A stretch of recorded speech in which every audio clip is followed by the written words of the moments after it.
Hello guys, it's Robert Dreamerlist back with another lateral chess game. Actually, today's game was quite interesting. Uh, we'll see if it was lateral or not, but let's have a go and check it out.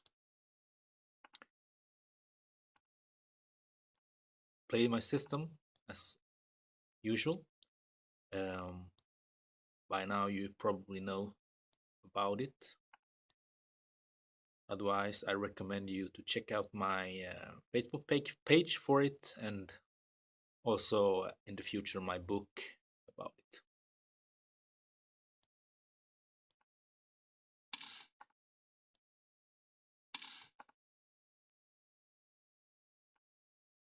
So yeah, this is one of my subsystems.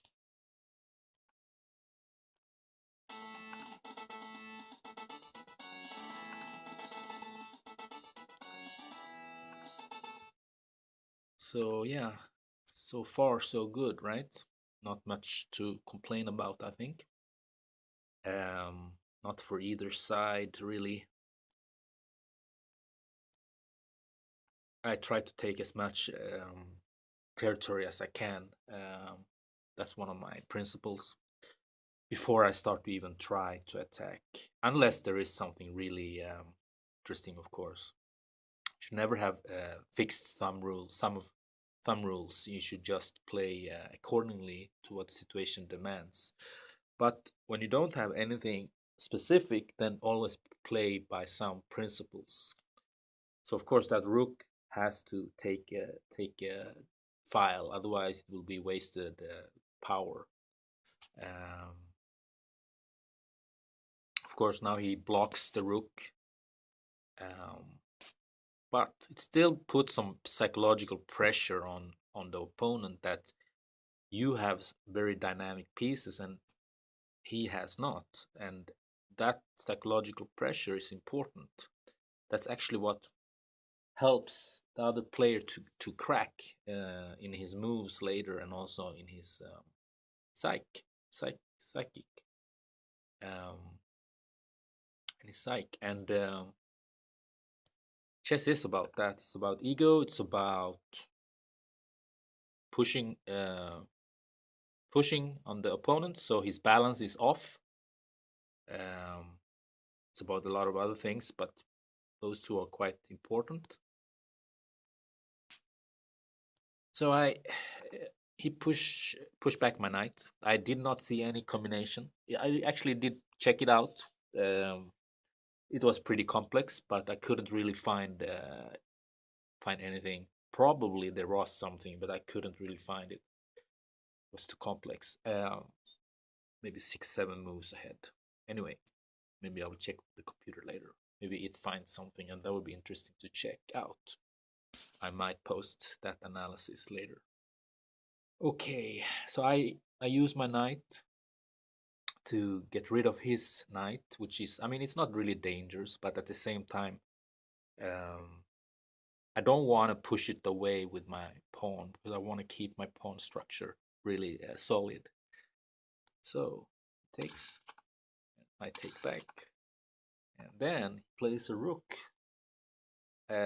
Quite well. He has an idea, I guess, to push the c4 pawn and get me off of balance. But if he pushed c4 pawn, I push d4 pawn, and you don't want to have that situation as black. So this rook pawn is rook move is pretty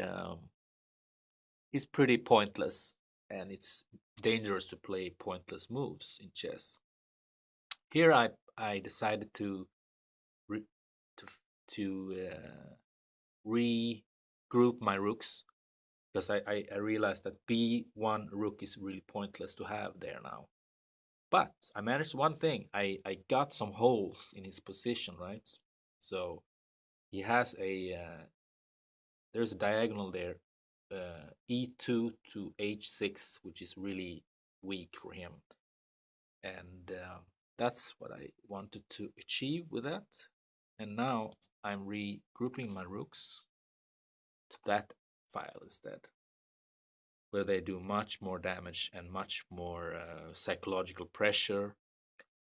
And now it's up to black to react to that properly. So is the bishop to g4 properly? I don't know. Doesn't really threaten me with anything. And yeah, instead I start to irritate him. And that was my goal with that move. Even, and of course to try to find some tactical stuff and also to get him to off balance and try to push pawns against me, you know.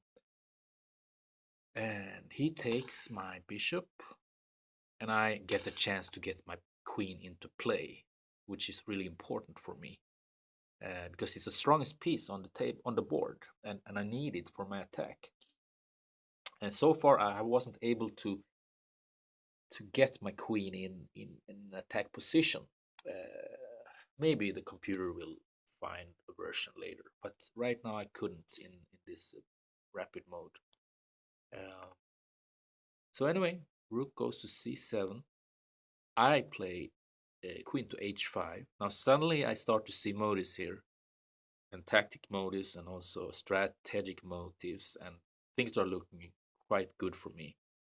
Uh, and he played this nonsense move with the rook c7. Well, it doesn't really do much. It does one thing. It protects the f7, but he had a much harder threat to check out, and that was the h7 threat with through my king and through my queen and the knight at g5. So once I did that, he had just one chance to do here to save that, and once he had done that, I just simply took on f7, which was a weak spot. And he should have seen that, because I doubled my rooks, and he had a chance to do something about it, but he chose the wrong nonsense move with the bishop there. So you see, it's extremely important to be ahead and also be in the opponent's head at every move.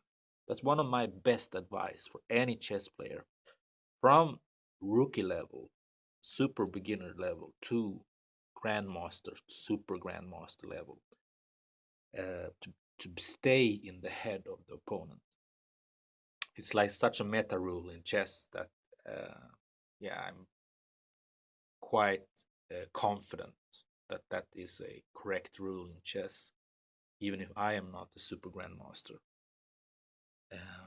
So, anyway, let's see what happens. Of course, I take, and he had calculated that completely wrong. And now he has some maneuver where he thinks that maybe I will sacrifice maybe on h6. And I was really tempted to do it. At first, rook on g7, that forces king to take at g7. Then I was thinking, okay, maybe I can either play queen to h6 or bishop strike h6 with check, but I couldn't find any good angle to have a checkmate or something like that. It would be lovely to checkmate him here, but I couldn't find it. Maybe the computer will find something, but I don't think so. There is nothing here. Anyway, I just continued my. I have so much power here, so I just smack everything I can find here. And actually, this is actually the end of the game, because he's dead here. So yeah, that was the end of the game, and I hope you enjoyed it. I love to play it. I'm soon a level sixer, which I have been many times before, but it took me quite a long time over the winter season this time. My game has been uneven during the cold months, so yeah, I'm glad that I'm finally back on track for the whole spring season.